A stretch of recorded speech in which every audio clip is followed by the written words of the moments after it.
Hola a todos. En este video voy a hablar de algo que quizá ya muchos conozcan, cómo es que las 7 fiestas solemnes de Jehová se relacionan directamente con las dos venidas de Cristo. Las 7 fiestas solemnes fueron ordenadas por Jehová a su siervo Moisés en el monte Sinaí unos 1500 años antes de la primera venida de Cristo. Cuando Jesús vino por primera vez, su crucifixión, entierro y resurrección se produjeron exactamente durante estas fiestas, como una señal inequívoca de que Él era realmente quien decía ser, el Cristo, el Mesías, el Rey de los judíos. Pero muchos judíos de su tiempo no lo reconocieron, aunque otros sí. Al fin y al cabo, tanto el propio Jesús como sus apóstoles y primeros discípulos eran judíos. Y hasta hoy siguen observando las 7 fiestas, sin comprender que algunas de ellas han sido cumplidas por Cristo en el año de su muerte y resurrección. Estas 7 fiestas solemnes son mencionadas a lo largo y ancho de toda la Biblia, pero el mejor lugar para aprender sobre ellas es Levítico 23, que es donde Jehová las establece explícitamente. Levítico 23:1. Habló Jehová a Moisés diciendo: Habla a los hijos de Israel y diles: las fiestas solemnes de Jehová, las cuales proclamaréis como santas convocaciones, serán estas.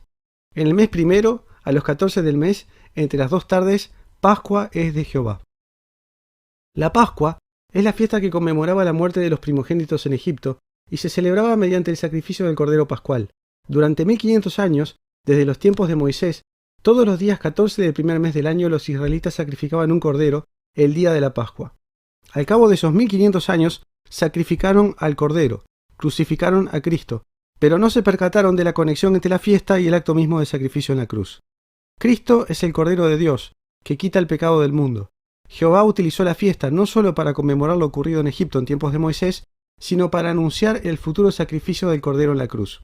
Durante 1500 años, es decir, unas 1500 veces, los judíos habían celebrado esta fiesta como una profecía de lo que habría de suceder cuando viniera Cristo. Pero hasta hoy, obstinadamente, se han negado a ver la conexión. La segunda fiesta es la de panes sin levadura. Levítico 23:6. Y a los 15 días de este mes es la fiesta solemne de los panes sin levadura a Jehová. 7 días comeréis panes sin levadura. El primer día tendréis santa convocación. Ningún trabajo de siervo haréis. Y ofreceréis a Jehová 7 días ofrenda encendida. El séptimo día será santa convocación. Ningún trabajo de siervo haréis. Esta segunda fiesta se celebra a partir del día siguiente de la Pascua, el 15 del primer mes, y dura 7 días. En la Biblia, pan es una metáfora habitual para hombre y levadura para pecado, por lo cual pan sin levadura, el nombre de la fiesta, remite a la idea de hombre sin pecado. Solo hubo un hombre que no pecó en toda la historia del mundo. Fue Jesús. Él fue el pan sin levadura, el hombre sin pecado, y él yacía muerto en su tumba el día 15 del primer mes. Estuvo en la tumba 3 días, y luego resucitó para aparecer varias veces a sus discípulos durante los días siguientes. El mismo período de 7 días en el cual, durante 1500 años, los israelitas habían venido observando la fiesta de panes sin levadura. Así, del mismo modo que la crucifixión de Cristo era prefigurada por la Pascua el día 14, su entierro y posteriores apariciones eran prefigurados por los 7 días de panes sin levadura. La tercera fiesta es la de primeros frutos. Levítico 23:9. Y habló Jehová a Moisés diciendo: Habla a los hijos de Israel y diles: Cuando hayáis entrado en la tierra que yo os doy, y seguéis su mies, traeréis al sacerdote una gavilla por primicia de los primeros frutos de vuestra siega. Y el sacerdote mecerá la gavilla delante de Jehová, para que seáis aceptos. El día siguiente del día de reposo la mecerá. La tercera fiesta, la de primeros frutos, debía celebrarse el día siguiente del día de reposo posterior a la Pascua. El día de reposo es el Sabbat, el sábado, por lo cual el día siguiente del día de reposo es el domingo. La fiesta debía observarse el domingo siguiente a la Pascua. ¿Qué ocurrió el domingo siguiente a la Pascua de aquel año? Jesús resucitó y nos anunció que así como Él había resucitado, nosotros lo haremos cuando llegue el tiempo de la siega. San Pablo nos dice en su primera epístola a los Corintios que Jesús fue los primeros frutos de la siega y que nosotros seremos la siega. Primera de Corintios 15:20. Mas ahora Cristo ha resucitado de los muertos, primicias de los que durmieron es hecho. Porque por cuanto la muerte entró por un hombre, también por un hombre la resurrección de los muertos. Porque así como en Adán todos mueren, también en Cristo todos serán vivificados. Pero cada uno en su debido orden. Cristo las primicias, luego los que son de Cristo en su venida. Una vez más, Jesús cumplía al pie de la letra lo anunciado por las fiestas solemnes y el día exacto. Durante 1500 años, los judíos habían presentado en el templo, el domingo siguiente a la Pascua, los primeros frutos de la siega, y en ese mismo domingo, Jesucristo resucitó para ser presentado ante el Padre como los primeros frutos de la siega. La cuarta fiesta es Pentecostés. Levítico 23:15. Y contaréis desde el día que sigue al día de reposo, desde el día en que ofrecisteis la gavilla de la ofrenda mecida, 7 semanas cumplidas serán. Hasta el día siguiente del séptimo día de reposo contaréis 50 días, entonces ofreceréis el nuevo grano a Jehová. Esta cuarta fiesta debía celebrarse el séptimo domingo, contando a partir del domingo de primeros frutos. Esto es 7 semanas más tarde, lo que da un periodo de 50 días si contamos el primer y último domingo. Y explica su nombre habitual entre los cristianos, Pentecostés, del griego Penticostí, 50. Fue en este día de Pentecostés cuando Moisés recibió de Jehová las 2 tablas de la ley con los 10 mandamientos, unos 1500 años antes de la primera venida de Cristo. Y fue en este mismo día de Pentecostés cuando del cielo descendió el Espíritu Santo sobre los discípulos de Cristo, dando así inicio a la historia de la iglesia cristiana. Una vez más, se conectan a través de la fiesta 2 eventos cruciales y similares en la historia de la relación entre la humanidad y Dios. En tiempos de Moisés, el pueblo elegido de Dios, Israel, recibe la ley de Dios escrita en piedra a través de las 2 tablas de la ley. Y en tiempos de Jesús, la iglesia cristiana, y a través de ella la humanidad entera, recibe en su corazón la ley de Dios a través del Espíritu Santo. El Antiguo Testamento menciona una y otra vez este paso de una ley escrita en piedra a una ley escrita en la carne de los hombres. Los israelitas conocían bien esta profecía, y San Pablo la menciona en sus epístolas. Sin embargo, cuando el día exacto de Pentecostés, el Espíritu Santo descendió sobre los discípulos de Cristo, dando así nacimiento a la iglesia en que los hombres han recibido la ley de Dios en sus corazones, muchos judíos eligieron no ver la coincidencia y seguir actuando como si nada especial hubiera ocurrido. Las 4 fiestas anteriores se celebran en primavera, entre marzo y junio, y como vimos, se corresponden con 4 momentos cruciales de la primera venida de Cristo. Las 3 fiestas siguientes se celebran en otoño, entre septiembre y octubre, y en base a lo que vimos para las 4 primeras, es muy razonable suponer que se corresponderán con 3 momentos cruciales de la segunda venida de Cristo y del inicio de su reino milenial. Así, mediante las 7 fiestas, Jehová anunció y describió las 2 venidas del Mesías al mundo, la primera como cordero y la segunda como león. La quinta fiesta, primera de las del otoño, es la fiesta de trompetas.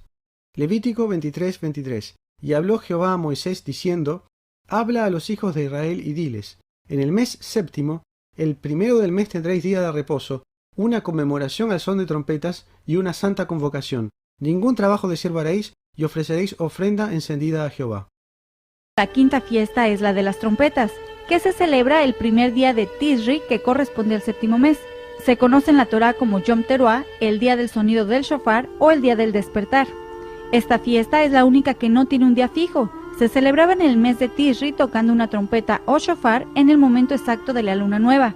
Por eso se le llamó el día y hora que nadie sabe o el día escondido, también llamado el día del juicio y el de la coronación del rey. Cuando suene la trompeta, es el anuncio del regreso de Jesús y la resurrección de los muertos para la vida eterna.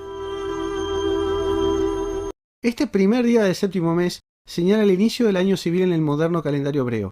No sabemos exactamente qué sucederá el día que Jesús cumpla con esta fiesta, pero podemos conjeturar que tendrá que ver con un gran anuncio, con un gran aviso, con una gran señal dada al mundo, una señal de su inminente venida. Son las trompetas que suenan, anunciando que la segunda venida es inminente y que el fin del mundo se acerca. Muchos han especulado con la relación entre la señal del 23 de septiembre de 2017 y esta fiesta de trompetas, que en 2017 se celebró el día 21 de septiembre. Pero lo más prudente es admitir que aún no sabemos cómo ha de cumplirse, aunque sí sabemos que su cumplimiento tendrá que ver con un gran anuncio y con eventos apocalípticos. San Pablo habla de la final trompeta en el momento del arrebatamiento, y son bien conocidas las 7 trompetas de Apocalipsis, asociadas a eventos de angustia y destrucción a escala planetaria. La sexta fiesta, segunda de las del otoño, es Yom Kippur, el día de expiación. Levítico 23:26. También habló Jehová a Moisés diciendo: A los 10 días del mes séptimo será el día de expiación. Tendréis santa convocación, y afligiréis vuestras almas, y ofreceréis ofrenda encendida a Jehová. Ningún trabajo haréis en este día, porque es día de expiación, para reconciliaros delante de Jehová vuestro Dios, porque toda persona que no se afligiere en este mismo día, será cortada de su pueblo. Yom Kippur y se celebra el día 10 de Tishri. En el día de la expiación, el sumo sacerdote entraba una vez al año con la sangre del cordero sin mancha al lugar santísimo del tabernáculo o templo para la remisión del pecado del pueblo. En la Biblia, en el libro de Daniel 9 del 24 al 27, Dios le dice a Israel: 70 semanas están determinadas sobre tu pueblo y sobre tu santa ciudad para terminar la prevaricación y poner fin al pecado y expiar la iniquidad, para traer la justicia perdurable y sellar la visión y la profecía y ungir al santo de los santos. La palabra expiar es la misma que significa Kippur o Kafar, es decir, que al final de la semana 70, en el día de ira y gran tribulación, en el día del Señor, el Señor vendrá a expiar el pecado y la iniquidad de la humanidad. El día de expiación es el día más importante del año en el calendario bíblico. Era el día en que el sacerdote entraba al lugar santísimo para expiar ante Dios todos los pecados de Israel. Era un día de angustia y aflicción, cual no había otro en el año, pero al final, tras la reconciliación del pueblo con Dios, era sucedido por un período de alegría. ¿Qué evento terrible del futuro próximo se producirá en este día de expiación? No lo sabemos aún, pero lo comprenderemos cuando ocurra. Si la fiesta anterior, trompetas, significaba el anuncio de los eventos correspondientes a la segunda venida, esta fiesta, el día de expiación, corresponde al momento en que los hombres, arrepentidos, comparecen ante Dios para pedir su perdón. La séptima fiesta, tercera de las del otoño, es Tabernáculos. Levítico 23:33. Y habló Jehová a Moisés diciendo: habla a los hijos de Israel y diles: a los 15 días de este mes séptimo será la fiesta solemne de los tabernáculos a Jehová por 7 días. El primer día habrá santa convocación, ningún trabajo de siervo haréis. 7 días ofreceréis ofrenda encendida a Jehová. El octavo día tendréis santa convocación y ofreceréis ofrenda encendida a Jehová. Es fiesta, ningún trabajo de siervo haréis. Sukkot, que se celebra del 15 al 21 de Tishri. Esta fiesta representa en el Antiguo Testamento la estadía de Israel en tiendas del desierto, cuando conmemoraban que Dios estaba con ellos, por el día en columna de nubes y por la noche en columna de fuego, hasta que establecieron su trono en el templo de Jerusalén. La fiesta de los tabernáculos representa ahora la entrada en la tierra prometida, el día del gran regocijo que dará inicio al tan esperado reino milenio, cuando Dios mismo more entre nosotros. Esta séptima y última fiesta es la que prefigura la reunión de los hombres con Dios. Fue instituida para conmemorar el hecho de que, a lo largo de toda su estadía en el desierto, durante el Éxodo, los israelitas hicieron tabernáculo con Jehová. Vivieron en tiendas, que es lo que significa tabernáculo, y entre ellos estuvo Jehová, guiándolos continuamente. Es la misma idea de reunión de los hombres con Dios que se expresa en Juan 1:14, cuando Juan está hablando de la primera venida de Cristo al mundo. Y aquel verbo fue hecho carne, y habitó entre nosotros, y vimos su gloria, gloria como del unigénito del Padre, lleno de gracia y de verdad. Cuando finalmente Jesús descienda al mundo y habite entre nosotros, como Rey, se habrá cumplido con esta fiesta de tabernáculos. Una vez más, el sentido de la fiesta y el modo en que se relaciona con el retorno de Cristo es evidente, pero los detalles solo serán comprendidos cuando se cumpla. En suma, tenemos 7 fiestas: Pascua, panes y levadura, primeros frutos, Pentecostés, trompetas, expiación y tabernáculos. Fueron instituidas por Dios unos 1500 años antes de que Jesús viniera al mundo. Fueron celebradas por los israelitas con más o menos interrupciones durante estos 1500 años hasta que Jesús vino al mundo la primera vez. Y cumplió en 4 eventos decisivos con las 4 fiestas de primavera. Primero, fue crucificado en la Pascua, el sacrificio del Cordero Pascual. Segundo, fue el hombre sin pecado, el pan sin levadura, que estuvo en la tumba primero y luego apareciendo ya resucitado a sus discípulos durante los 7 días siguientes. Tercero, resucitó en la fiesta de primeros frutos, el domingo siguiente a la Pascua. Y cuarto, envió el Espíritu Santo a sus discípulos, dando así nacimiento a la iglesia cristiana 7 domingos más tarde, el día de Pentecostés. A pesar de esto, la mayor parte de los judíos de su tiempo se obstinaron en no ver las coincidencias, y hasta hoy siguen observando estas fiestas, remitiéndolas a Moisés e ignorando por completo su relación con Cristo. En la segunda venida de Cristo, que es inminente, es muy probable que Él cumpla con las 3 fiestas de otoño. La fiesta de trompetas, anunciadora mediante algún evento decisivo de la inminencia de su segunda venida. El día de expiación, correspondiente al momento en que los hombres que se han arrepentido piden perdón a Dios. Y la fiesta de tabernáculos, la de mayor alegría y regocijo, cuando finalmente Dios se reúne con los hombres. En cumplimiento de las profecías del Antiguo y Nuevo Testamento, es muy probable que para entonces ya los judíos se hayan reconciliado con Dios, habiendo reconocido a Jesucristo como su Mesías, condición que el propio Cristo estableció como necesaria para su regreso al mundo.